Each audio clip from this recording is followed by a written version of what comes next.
Amigos, existem algumas promessas na Bíblia que elas são bem tristes se você parar para pensar. A gente costuma focar apenas naquelas que são bem felizes e alegres, e eu também gosto muito delas. Na verdade, todo mundo gosta delas, ninguém vai querer receber nada que é ruim. Mas se Jesus se preocupou em falar, é para que seja um alerta direto para nossa alma. Então a gente não pode virar os nossos olhos, na verdade, muito pelo contrário. A gente tem que se concentrar em entender exatamente por que que Jesus tem e dá essas promessas que são bem ruins. E uma dessas promessas que mais fazem meus olhos lacrimejar, que mais fazem meu coração se angustiar, tá lá, tá lá em Mateus 24, versículo 12, onde Jesus fala: devido ao aumento da maldade, o amor de muitos se esfriará. Amigo, se Jesus está falando que devido ao aumento da maldade, o amor de muitos se esfriará, é porque esse coração um dia teve em chamas. É impossível se esfriar um coração que um dia não esteve em chamas. Então ele não está dizendo isso para pessoas que nunca receberam da mensagem do evangelho e um dia se apaixonaram por ela. Ele está dizendo de pessoas que já estiveram queimando todos os dias por Jesus, mas o fogo se apagou. E é justamente por isso que nós estamos aqui toda segunda-feira às 8 horas no podcast Queime por Jesus, para poder te ajudar a continuar todos os dias queimando por Jesus. E saiba, é possível. E ao longo desse vídeo, a ideia é a gente entender um pouco mais como a gente pode manter o coração em chamas. Tudo isso biblicamente. Então, já peço para você deixar o seu like, se inscrever e fazer parte desse movimento para ajudar a gente a crescer, e compartilhe esse vídeo com alguém que eu sei que vem alguém à sua mente, tá bom? Então, para permanecer com o coração em chamas, primeiro a gente precisa saber exatamente aquilo que pode apagar. A gente precisa saber contra o que a gente está lutando. E a gente volta às palavras de Jesus: devido ao aumento da maldade, o amor se esfria. Então, em algumas versões está até escrito devido ao aumento da iniquidade. E essa maldade, ela pode ser entendida como tanto a maldade dos outros quanto a sua própria. E aqui existe algo muito interessante.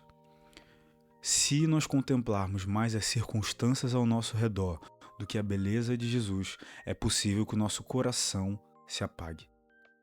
Eu posso citar para vocês Abacuque.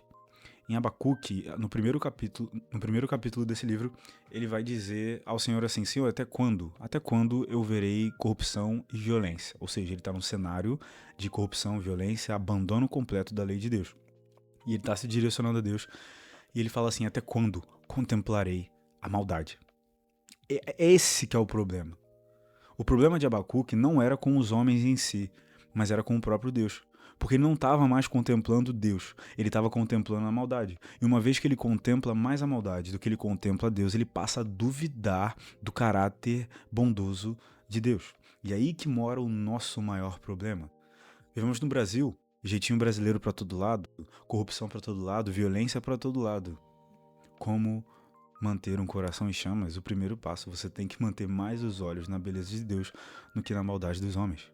Ah, mas fulano fez isso comigo, fizeram aquilo com aquilo outro. Sim, ok, mas você precisa manter os seus olhos mais na beleza de Deus do que na maldade dos homens. Senão o seu próprio coração se apaga. Devido ao aumento da maldade, o amor de muitos vai esfriar.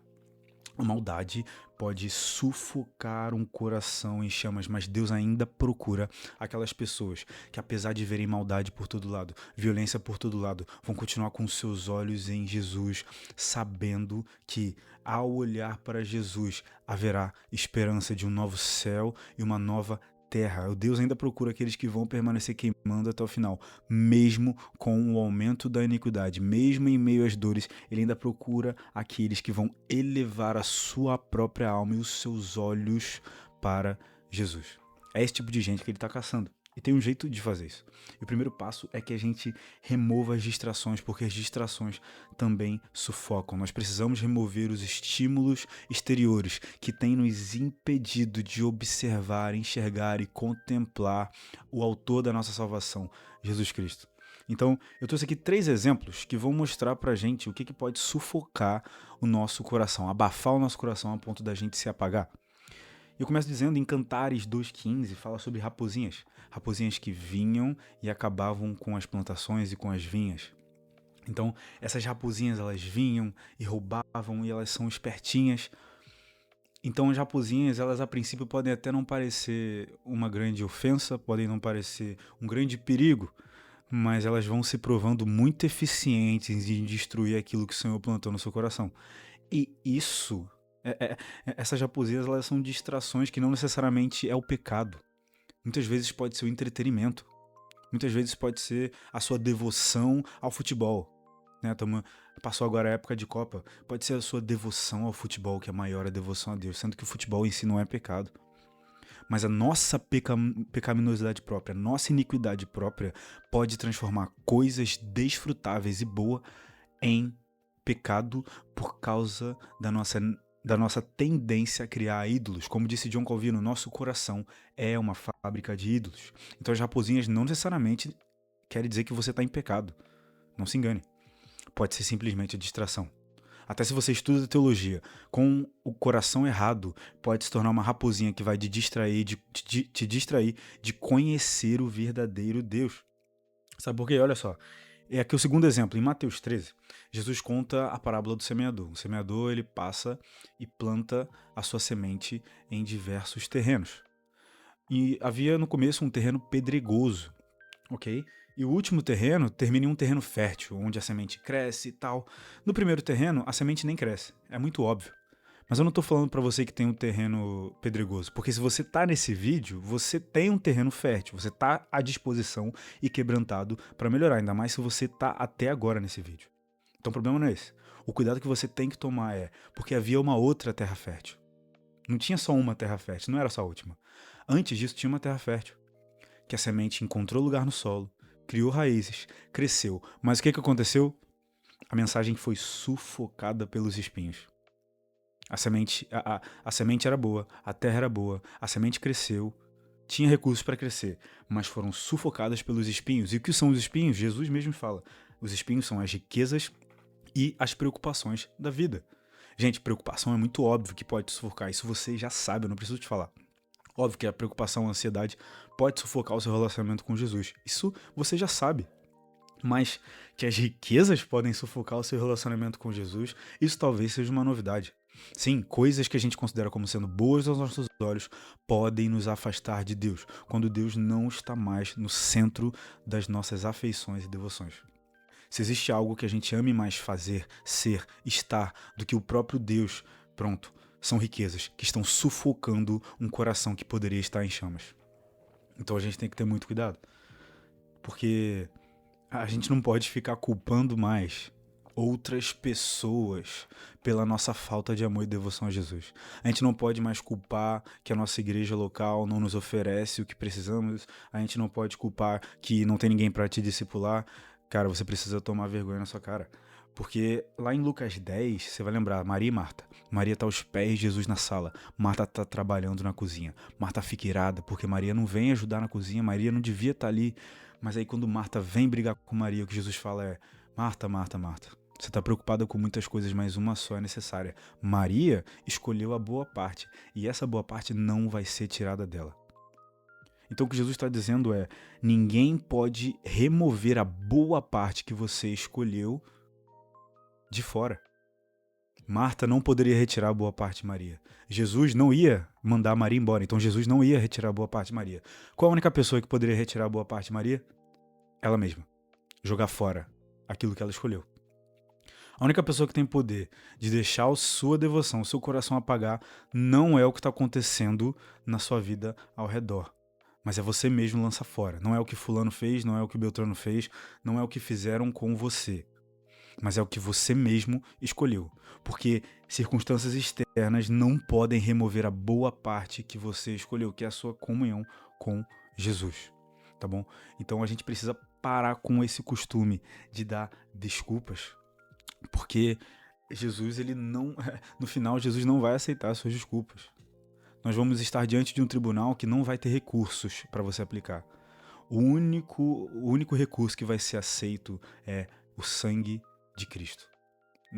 As suas desculpas não serão aceitas lá, não vai dar certo, sabe?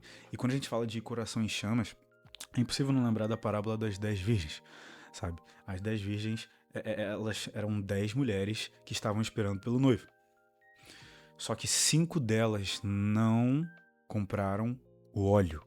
E quando o noivo chegou, elas não tinham óleo para acender as suas lamparinas e não foram reconhecidas pelo noivo.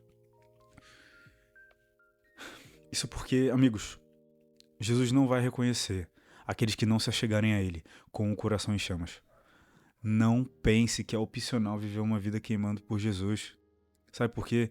Porque no fim dessa parábola, essas noivas que não permaneceram queimando por Jesus, que não permaneceram com óleo queimando nas suas lamparinas, elas foram chegar ao seu amado e o que elas ouviram foi que elas não eram conhecidas por ele e foram mandadas embora. Não vai ter um outro recurso, além de você gastar a sua própria vida em devoção por Jesus. Mas eu tenho uma ótima notícia para te dar. Viver queimando por Jesus é a melhor vida disponível para você viver. Olha que bom. Então, não é só que você é obrigado a viver queimando por Jesus, mas é que viver por Jesus é a melhor possibilidade de vida que você poderia ter. Olha que maravilha, como Deus é bom, sabe? E, caramba, a gente tem trocado isso por tão pouco, por alguns minutos de tela a mais, às vezes por alguma série a mais que você vai assistir. Novela, na verdade, eu acho que ninguém mais assiste novela, né? Jesus, ele termina essa parábola com a chave que a gente precisa aqui, para remover as distrações, para não deixar a maldade nos sufocar, para que nosso coração não se apague. Ele termina a parábola dizendo: vigiem, vocês não sabem o dia nem a hora, portanto, vigiem. Um olhar vigilante, um olhar atento. Existe um trabalho diário de vigilância que consiste em você pegar as cinzas do altar, remover, colocar uma lenha nova e fresca para continuar queimando mais um dia. É assim que funciona. É assim que funcionava lá em Levítico com o sacerdote. Remove as cinzas, põe lenha e continua queimando. O fogo precisa ficar aceso no altar. Se você não quer se dar esse trabalho, mas todo dia, se você não quer se dar esse trabalho, você pode ir pro inferno. Porque o que você acha que você vai fazer no céu? No céu é a mesma coisa que você vai fazer dia e noite, sem cessar, em louvores e adoração ao Rei dos Reis. Então, se você não quer fazer isso, você não gosta de fazer isso, você pode ir para o inferno. Ou então você pode orar para que Deus quebrante o seu coração e te dê a disposição e a paixão que é necessária pelo Espírito para que você faça esse trabalho de remover as cinzas, colocar uma lenha fresca e se manter queimando. Agora, eu pareci meio místico, né? Até meio poético agora, mas qual é a lenha que mantém o fogo de Deus aceso? Eu vou te explicar. Tem uma frase do Douglas Gonçalves que é assim, ó: a palavra de Deus é a lenha que mantém o fogo aceso. Não tem muito pra onde fugir. Quando Deus ele escolhe se revelar a nós, a nossa geração, ele não deixa um rios, sabe? Ele não deixa um vídeo no YouTube, ele não deixa um podcast, ele não deixa um filme, mas ele deixa um livro. É isso que Deus deixa. Então você pode até não gostar de ler, mas uma coisa que eu aprendi: quando você está muito apaixonado por alguém, você faz até o que você não gosta pela pessoa que você ama. Então não tem muito pra onde fugir. A prova de que a lenha que vai manter seu coração queimando é a palavra de Deus está em Emaús. Amigos, em Emaús é justamente essa história. 2 discípulos, Jesus ressurreto, encontra com 2 discípulos. Esses 2 discípulos não reconhecem que é Jesus. E eles vão caminhando, vão conversando. Até que no jantar, a partir do pão, Jesus se revela a eles. E eles veem que é Jesus. E aí Jesus vai embora. Depois que Jesus vai embora, rola aquela resenha. E caraca, era Jesus, você viu, você percebeu? Rola essa resenha. Mas o que está escrito em Lucas 24, 32, é que nessa resenha eles soltaram a seguinte frase: não ardia o nosso coração enquanto ele nos falava no caminho e nos explicava as Escrituras? O que estava deixando o coração daqueles discípulos em chamas era o entendimento e o discernimento das Escrituras. Meus amigos, não tem nada que deixe o coração mais em chamas do que uma exposição perfeita das Escrituras. É assim que a gente mantém o nosso coração em chamas. Então aqui fica de motivação para você ler sua Bíblia, tá bom? Aqui tá um vídeo dizendo como você sente prazer em Deus, como você sente prazer lendo a Bíblia, tá bom? Só você clicar e assistir que você vai entender exatamente. E aqui tá o canal para você se inscrever e fazer parte desse movimento. Segunda que vem eu te vejo aqui, no mesmo lugar e na mesma hora.